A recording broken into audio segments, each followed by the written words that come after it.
На Красной площади армия Индии представлена одним из старейших полков гренадеры. Командует парадным расчетом капитан Викаш Кумар.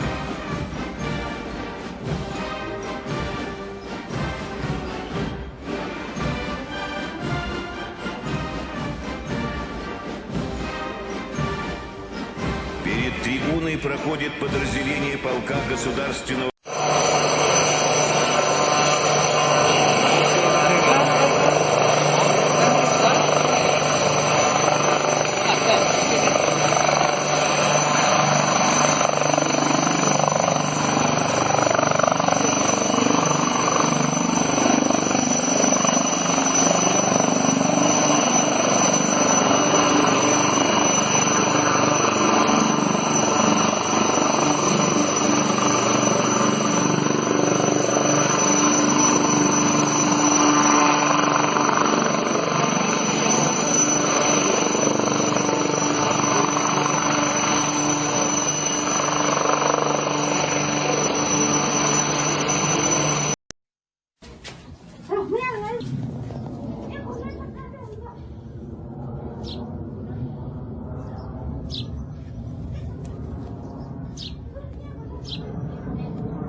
गोला नहीं जहाज है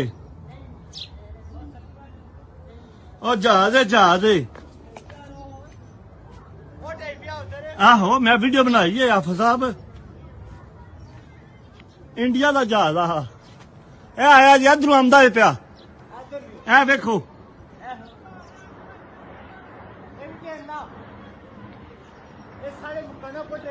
ओ नहीं टंडा परा में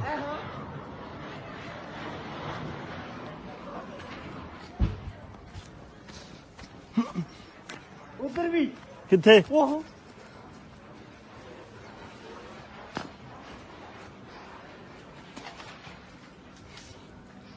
किथे टट्ठा है ओहो ऊपर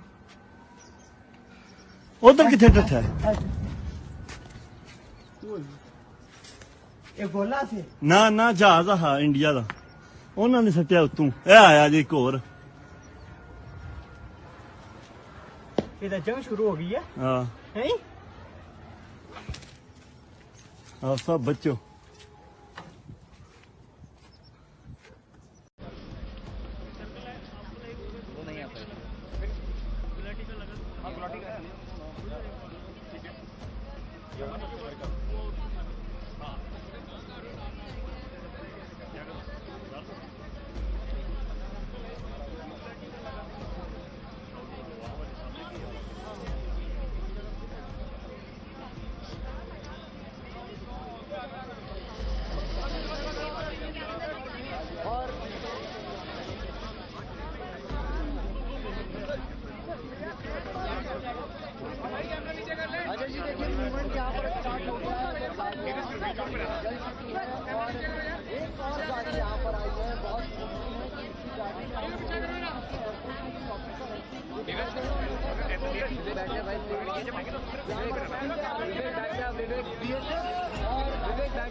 आप इधर ये दिखाइए और ये उधर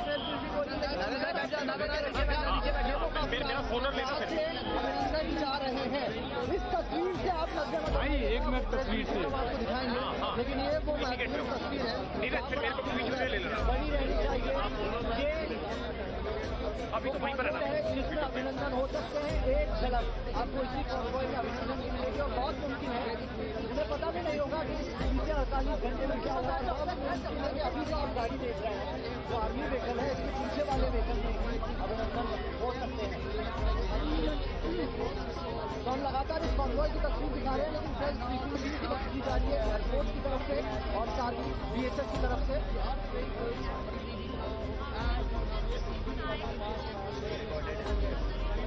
Well, yes, the two Air Vice Marshals from the Indian Air Force, they are inside at the integrated checkpost itself. The entire convoy has lined up. You can see the military escort that is from the army that is now leading this entire convoy. You can see all the army vehicles now moving. This is also an army vehicle that's now coming. Now you can see the Air Vice Marshal, the first Air Vice Marshal's vehicle is now moving. You can see the second Air Vice Marshal's car now, and behind this you have the Air Force Police's vehicles moving. You have police going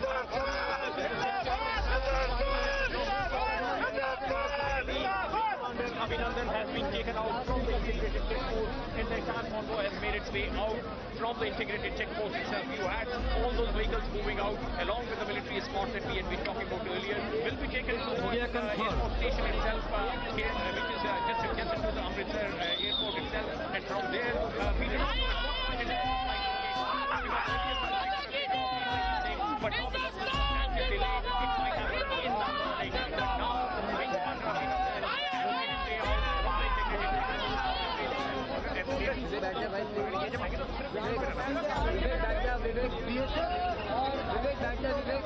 आप इधर ये दिखाइए और ये उधर मेरा फोनर ले सकते जा रहे हैं। इस तस्वीर से आप भाई एक मिनट तस्वीर से आपको दिखाएंगे, लेकिन ये वो तस्वीर है नीरज, फिर मेरे को बीच में ले लेना। बनी रहनी चाहिए। ये अभी तो वहीं पर है ना, जिसमें अभिनंदन हो सकते हैं। एक झलक आपको इसी कॉन्वॉय में अभिनंदन मिलेगी और बहुत मुमकिन है मुझे पता भी नहीं होगा कि बीते 48 घंटे में क्या हुआ है। बहुत मुमकिन है कि अभी जो आप गाड़ी देख रहे हैं ये मदीवाना रत्न मसरा होगी आज रुस्वा तेरी गलियों में मोहब्बत होगी मेरी नजरें तो गिला करती हैं। Friends, during this pandemic, in our own humble way, within our own limited resources, we in India have tried to walk the talk. We have tried to protect our own 1.3 billion citizens from the pandemic. At the same time, we have also tried to support the pandemic response efforts of others. In our neighborhood, we have encouraged a coordinated regional response to the crisis. Last year, we shared medicines and protective equipment with over 150 countries. We understand fully that mankind will not defeat the pandemic unless all of us, everywhere, regardless of the color of our passports, come out of it. That is why this year, despite many constraints, we have supplied vaccine to over 80 countries. We know that the supplies have been modest. We know that the demands are huge.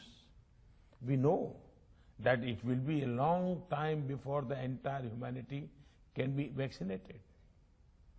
At the same time, we also know that hope matters. It matters as much to the citizens of the richest countries as it does to the less fortunate. And so, we will continue to share our experiences, our expertise, and also our resources with the entire humanity in the fight against the pandemic. साथियों, corona के खिलाफ लड़ाई में हमारा ये vaccination programme उतना ही महत्वपूर्ण है जितना खतरनाक ये भेष बदलने वाला कोरोना वायरस है। आज एक बार फिर दुनिया कोरोना के नए ओमिक्रॉन वेरिएंट का सामना कर रही है। हमारे देश में भी इस नए वेरिएंट के कारण केसेस तेजी से बढ़ रहे हैं। इसलिए 150 करोड़ वैक्सीन डोज का ये सुरक्षा कवच हमारे लिए बहुत महत्वपूर्ण हो जाता है। आज भारत की वयस्क जनसंख्या में से 90% से ज्यादा लोगों को वैक्सीन की एक डोज लग चुकी है। सिर्फ 5 दिन के भीतर ही 1.5 करोड़ से ज्यादा बच्चों को भी वैक्सीन की डोज लगाई जा चुकी है। ये उपलब्धि पूरे देश की है, हर सरकार की है। मैं विशेष रूप से इस उपलब्धि के लिए देश के वैज्ञानिकों का, वैक्सीन मैन्युफैक्चरर्स का, हमारे हेल्थ सेक्टर से जुड़े साथियों का बहुत बहुत धन्यवाद करता हूं। सबके प्रयासों से ही देश ने उस संकल्प को शिखर तक पहुंचाया है जिसकी शुरुआत हमने शून्य से की थी। आप सबसे निवेदन है कि मैं राष्ट्रीय ध्वज बताते समय ध्वज के सम्मान में अपने अपने स्थान पर खड़े हुए। साथ ही शांति बनाए रखें तथा किसी भी नारे आदि का प्रयोग न करें। वे दर्शक जो वर्दी में है उनसे निवेदन है कि वे राष्ट्रीय ध्वज को सलूट दें। अब आप मेरे साथ 3 बार हिंदुस्तान जिंदाबाद का नारा लगाएंगे।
यदि लक्ष्य दुरंत है, यात्राएं दिगंत है, समंदर और चुनौतियां अनंत है, तो भारत का उत्तर है विक्रांत।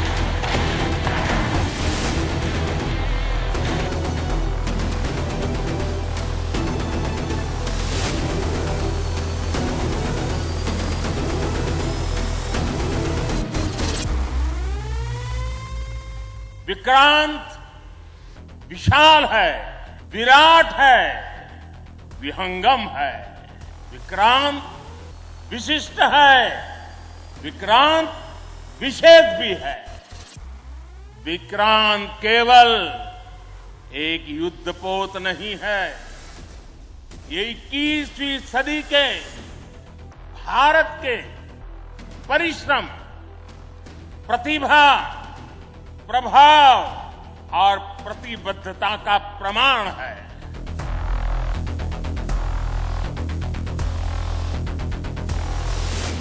आज विक्रांत को देखकर समंदर की ये लहरें आह्वान कर रही है, अमर्त्य वीर पुत्र हो, दृढ़ प्रतिज्ञ सोच लो, प्रशस्त पुण्य पंथ है, बढ़े चलो, बढ़े चलो, बढ़े चलो।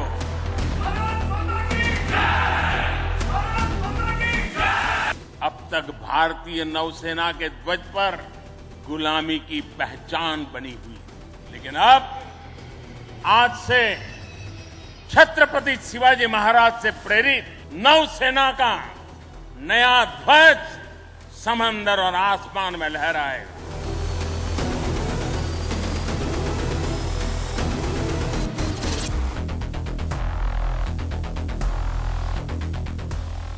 लक्ष्य कठिन से कठिन क्यों न हो, चुनौतियां बड़ी से बड़ी क्यों न हो, भारत जब ठान लेता है तो कोई भी लक्ष्य असंभव नहीं होता।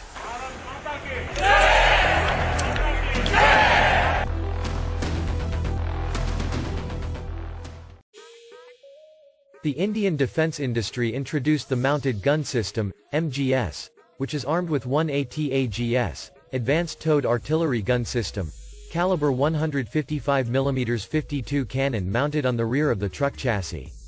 The MGS is based on the 8x8 HMV 15009, high-mobility vehicle, military truck chassis developed and manufactured by Indian company Ashok Leyland. The MGS 8x8 system is designed to operate according to India's battlefields consisting of mountains and highland and desert terrain. This new artillery system was developed using state-of-the-art technologies such as automatic weapon alignment and positioning systems, and fire control systems, FCS. This includes an ammunition handling system, onboard silent electric power system, electromechanical shovel-type shock absorber, stabilizer and more. The MGS is operated by a crew of 7 and all firing operations can be carried out from within the crew cabin. The MGS has a maximum firing range of 35 km using ERFB High Explosive Extended Range, BT, ammunition and 45 km with ERFB, BB, artillery shells. The weapon system has a trajectory of about 25 degrees and an altitude from 0 degrees to 72 degrees. Has a rate of fire of 3 rounds in less than 30 seconds and can reach a continuous rate of fire of 42 rounds in 60 minutes. The MGS can be ready to fire its first round in less than 80 seconds and leave its firing position in less than 85 seconds. The truck can reach a maximum road speed of 80 km per hour on flat roads and 40 km per hour in cross-country conditions.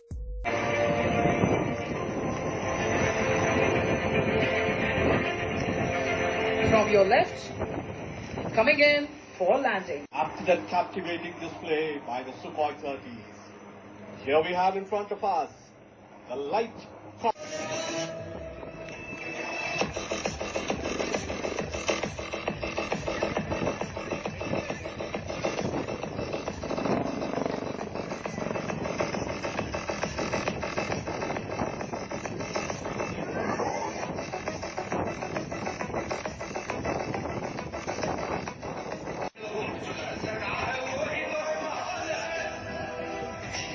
हवस नहीं किसी में कोई वश नहीं ठोकरों में मार दो, मौत अंत है नहीं तो मौत से भी क्यों डरे, ये जाके आसमान में दहाड़ दो। मस्तकों के छूट आज जंग की घड़ी भी हार दो, बादशाह ने क्या किया उसके बाण में उतार दो।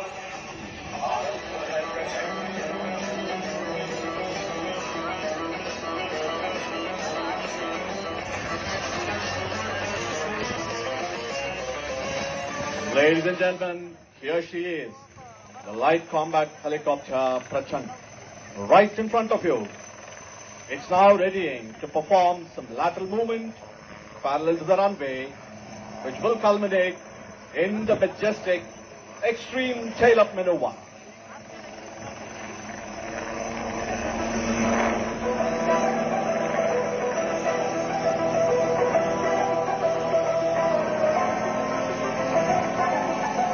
Here she is, moving rearward, top speed.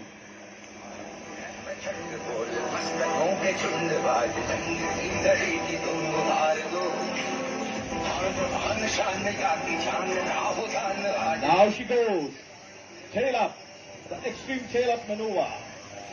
This demonstrates the razor sharp response and the control power available to the pilot.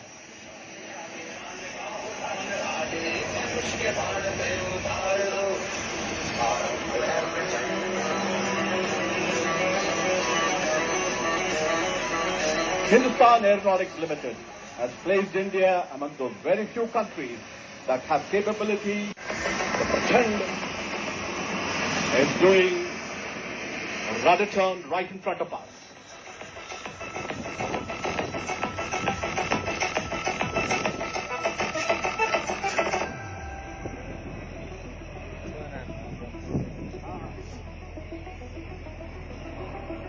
Self-reliance in such strategic machine is unequivocal for India's defense, and products like ALH, the light combat helicopter Prachand, and the new baby light utility helicopter are part of Atmanirbhar success story of HAL. Ladies and gentlemen, please give a warm round of applause as the Prachand is exiting after an enthralling display.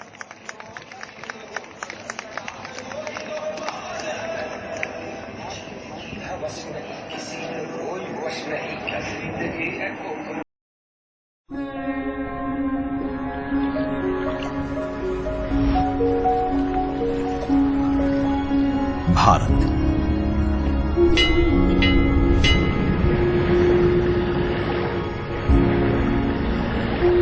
विविधता का दर्पण,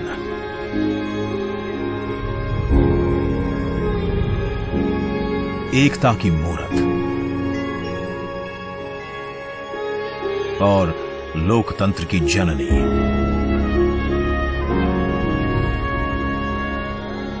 यहां गणतांत्रिक व्यवस्थाओं के उदाहरण हैं वेदों में,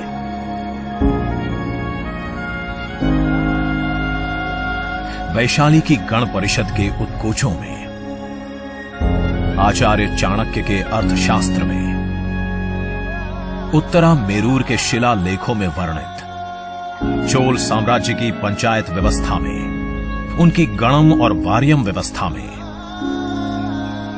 भगवान बसवेश्वर की अनुभव मंटपम की धारणा में। गण, सभा, गणपति, समिति, लोकपाल जैसे शब्द भारत में हजारों साल से अस्तित्व रखते हैं। स्वरूप बदलता रहा, संस्कार नहीं। बदलते समय के साथ भारत बना विश्व का सबसे विशाल लोकतंत्र, जिसका साक्षी बना हमारा संसद भवन। करीब एक शताब्दी पहले 1927 में औपनिवेशिक हितों के लिए ये काउंसिल हाउस बना। देश आजाद हुआ, ये भारत की संसद बनी। यहीं पर हमारा संविधान रचा गया। आज यहीं से लोकसभा के 545 और राज्यसभा के 245 सदस्य भारत के नागरिकों का प्रतिनिधित्व करते हैं। विचार विमर्श की तंदुरुस्त प्रक्रिया से देश को दिशा दिखाती है ये गोल आकार संसद। इतिहास की कई अभूतपूर्व उपलब्धियों का साक्षी संसद भवन। समय के साथ यहां पर्याप्त जगह और सुविधाओं का अभाव होने लगा था। आधुनिक तकनीक का क्रियान्वयन चुनौतीपूर्ण हो रहा था। ऐसे में विगत कई दशकों से कई सरकारों ने नए भवन की आवश्यकता को महसूस किया, पर इसे साकार करने का साहस किया गया माननीय प्रधानमंत्री नरेंद्र मोदी के नेतृत्व में। और 10 दिसंबर 2020 को संसद के नवनिर्मित भवन की आधारशिला रखी गई। 2.5 वर्ष से भी कम समय में 65,000 वर्ग मीटर में फैले इस भवन का लगभग 60,000 श्रमवीरों द्वारा 23 लाख मानव दिवस से भी अधिक सृजित रोजगार से निर्माण कार्य पूरा किया गया, जो अपने आप में कीर्तिमान है। भारतीयों द्वारा भारतीयता के विचार से ओतप्रोत भारत के संसद भवन के निर्माण का शुभारंभ हमारी लोकतांत्रिक परंपराओं के सबसे अहम पड़ाव में से एक है। नए भारत के हर नागरिक की आकांक्षाओं और उज्जवल भविष्य को समर्पित संसद के नए भवन का निर्माण मौजूदा संसद भवन के प्रांगण में ही किया गया है। आने वाले समय में संसद के नए और मौजूदा भवन एक दूसरे के पूरक होंगे। इस भवन में प्रवेश के 6 द्वार हैं, जो भारतीय सभ्यता के अनुसार प्रकृति को अपनी कृतज्ञता व्यक्त करते हैं। मकर और हंस यानी जल को नमन, शार्दुल और गरुड़ यानी नभ को नमस्कार, अश्व और गज यानी थल को प्रणाम।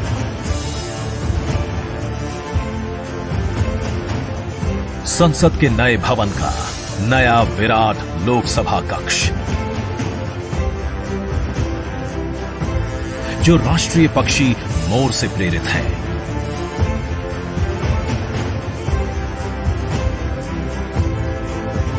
इसका आकार मौजूदा लोकसभा से लगभग 2 गुना बड़ा है।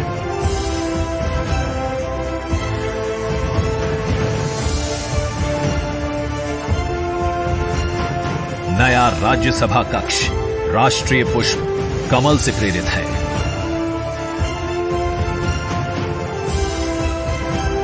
जिसका आकार भी मौजूदा राज्यसभा कक्ष से लगभग 1.5 गुना बड़ा है। ये भवन देश की जनता को समर्पित है। इसलिए लोकसभा और राज्यसभा में जनता के स्वागत के लिए विशाल दर्शक दीर्घा का निर्माण किया गया है। अत्याधुनिक डिजिटल उपकरण दोनों सदनों की सुविधाओं को नया आयाम देते हैं। यहां सदन की कार्यवाही को विभिन्न भाषाओं में सुना और पढ़ा जा सकता है। सदस्यों के लिए बायोमेट्रिक की सुविधा है। वोटिंग के परिणाम और सदन की कार्यवाही के प्रसारण के लिए विशाल multimedia display, automatic camera control और कमांड सेंटर का भी निर्माण किया गया है। ये नया स्मार्ट भवन पूरी तरह से पेपरलेस है। इस भवन के एक भाग में लोकसभा है, दूसरे में राज्यसभा। और इस भवन का केंद्र समर्पित है हर भारतीय को, जिनके लिए सेंट्रल फॉयर में बना है संविधान कक्ष, जहां वे भारत में लोकतंत्र के अतीत से वर्तमान की यात्रा का अनुभव कर सकते हैं। यहीं भारत के संविधान की डिजिटल प्रतिरूपी भी रखी गई है। इसी सेंट्रल फॉयर में ऊपर की त्रिकोणीय छत से सूर्य की किरणें ब्रह्मांड का भ्रमण करते हुए पेंडुलम क्लॉक पर गिरती हैं। ये किरणें बरगद के पेड़ को नहलाती हैं। और सदस्यों के लिए निर्मित कक्ष, पुस्तकालय भोजन कक्ष में फैल जाती हैं। आत्मनिर्भर भारत के प्रतीक इस भवन के निर्माण में भारत के हर भाग ने अपनी भागीदारी निभाई है। कहीं महाराष्ट्र की सागौन की लकड़ी सजी है, उन्हीं से दोनों सदन में अशोक चक्र भी बना है। कहीं राजस्थान का शानदार स्टोन वर्क, कहीं उत्तर प्रदेश की कालीन बिछी है, कहीं त्रिपुरा की बैम्बू वुड फ्लोरिंग, वहीं सफेद मार्बल गुजरात से आया है। एक भारत श्रेष्ठ भारत की भावना से प्रेरित सभी वर्गों प्रांतों ने मिलकर बनाया है ये भवन। ये भवन इको फ्रेंडली होने के साथ साथ भूकंप रोधक भी है। 1700 से अधिक दरवाजे खिड़कियां हैं। 3.5 किलोमीटर लंबे बिल्डिंग कॉरिडोर्स हैं। ये भवन विकास और विरासत का अद्भुत संगम है। एक तरफ यहां सुरक्षा और सुविधा के लिए स्मार्ट फीचर्स और स्मार्ट एक्सेस की व्यवस्था है, वहीं भारत की प्राचीन कलाओं का अद्भुत एकीकरण भी है। तो नया भवन आत्मनिर्भर भारत के निर्माण का गवाह बनेगा। पुराने संसद भवन में देश की आवश्यकताओं की पूर्ति के लिए काम हुआ, तो नए भवन में 21वीं सदी के भारत की आकांक्षाएं पूरी की जाएगी। नए भारत के आत्मविश्वास को बढ़ाता, विकसित भारत के संकल्प को गति देता, ये है हम भारतीयों का संसद भवन।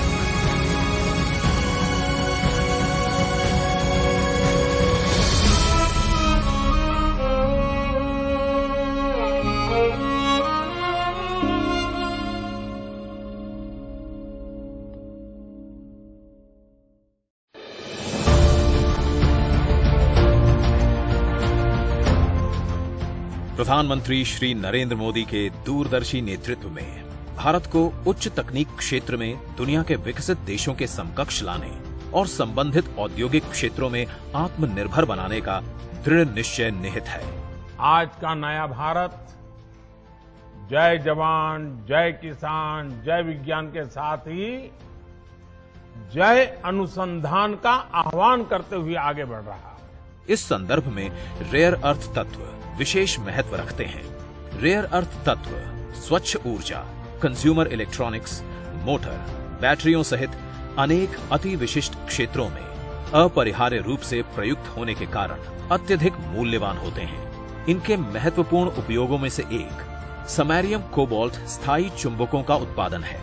समैरियम कोबाल्ट स्थायी चुंबकों में असाधारण गुण होते हैं जो इन्हें रक्षा, अंतरिक्ष और परमाणु ऊर्जा जैसे सामरिक क्षेत्रों में उपयोग के अनुकूल बनाते हैं। स्थायी चुंबकों का आयात प्रायः प्रतिबंधों और आपूर्ति अवरोधों से प्रभावित रहता है, क्योंकि इन्हें बनाने की तकनीक विश्व के कुछ विशेष देशों के पास ही उपलब्ध है। प्रधानमंत्री श्री नरेंद्र मोदी के सक्षम नेतृत्व में भारत सरकार के समन्वित प्रयासों और लक्ष्योन्मुख समग्र सरकार के दृष्टिकोण ने भारत को आत्मनिर्भर बनाने में महत्वपूर्ण भूमिका निभाई है।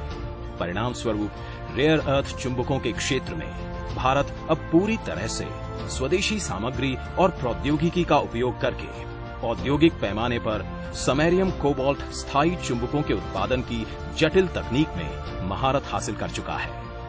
विकसित की गई इस प्रौद्योगिकी को आधार बनाकर विशाखापट्टनम के अच्युतापुरम स्थित BARC कैंपस में परमाणु ऊर्जा विभाग की एक औद्योगिक इकाई IREL इंडिया लिमिटेड द्वारा एक आधुनिक rare earth permanent magnet plant की स्थापना की जा रही है, जहां प्रतिवर्ष 3000 किलोग्राम समैरियम कोबाल्ट मैग्नेट का उत्पादन किया जा सकेगा।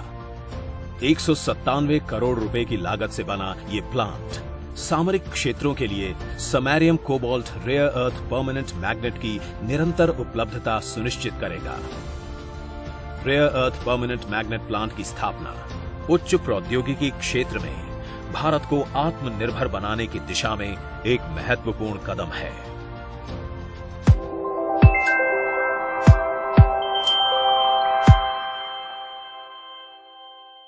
पूर्ण ये यात्रा, हम लगातार पिछले आधे घंटे 36 मिनट से इस बात को चर्चा कर रहे हैं कि किन मायनों में प्रधानमंत्री नरेंद्र मोदी की जो यात्रा, ये देखिए भारतीय परंपरा के तहत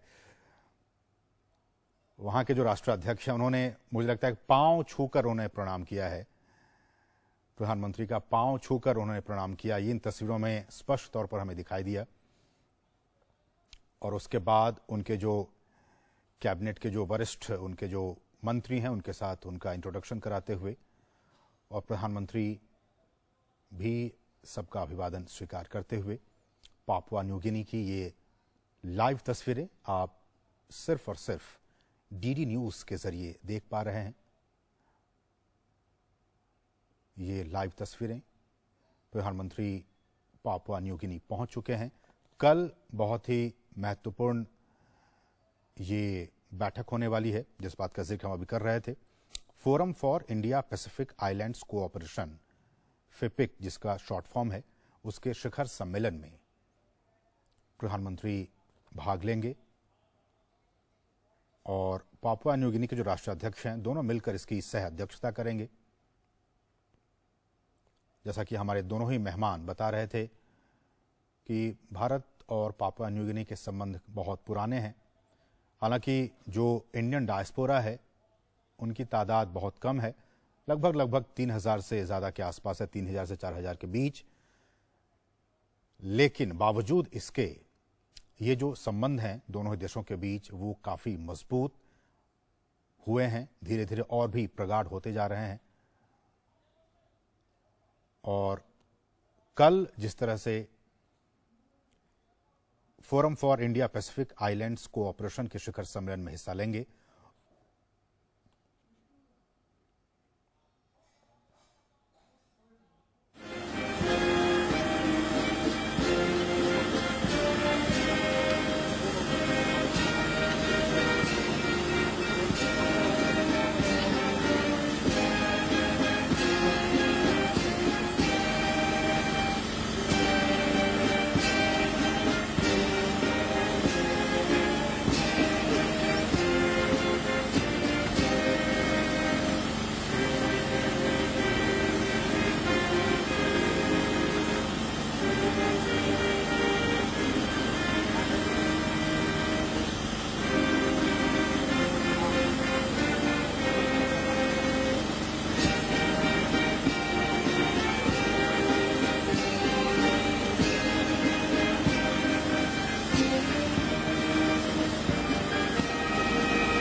भारतीय सेना की टुकड़ी का प्रतिनिधित्व पंजाब रेजिमेंट द्वारा किया जा रहा है, जो भारतीय सेना की सबसे पुरानी रेजिमेंट है।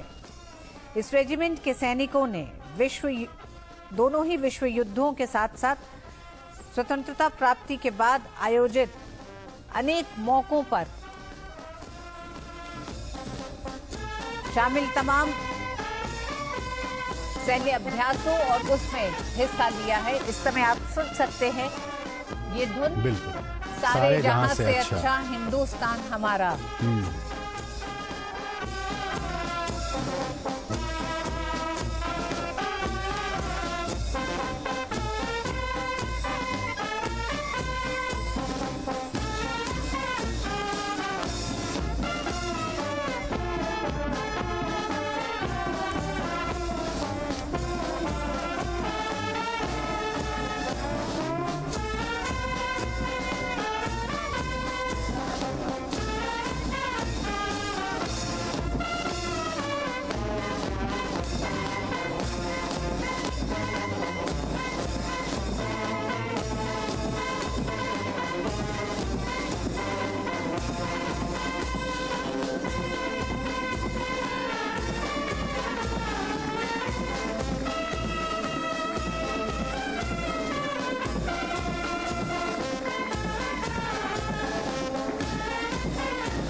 तो इस तरह से आप देख सकते हैं ऐसी ही तस्वीरें, बहुत ही गौरवान्वित पल।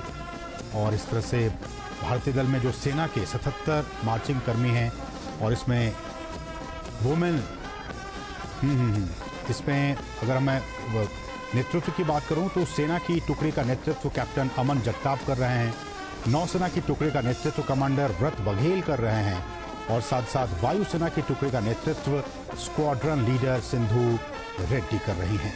भारतीय सशस्त्र बलों की 269 सदस्यीय तीनों सेनाओं की टुकड़ी का एक तरह से नेतृत्व जो कर रही वो helicopter pilot squadron leader Sindhu Reddy parade में भारतीय वायुसेना के मार्चिंग दस्ते का नेतृत्व कर रही हैं। गौरव के क्षण भारत के लिए, और आप देख सकते हैं प्रधानमंत्री नरेंद्र मोदी और फ्रांसीसी राष्ट्रपति एमेनुएल मैक्रों को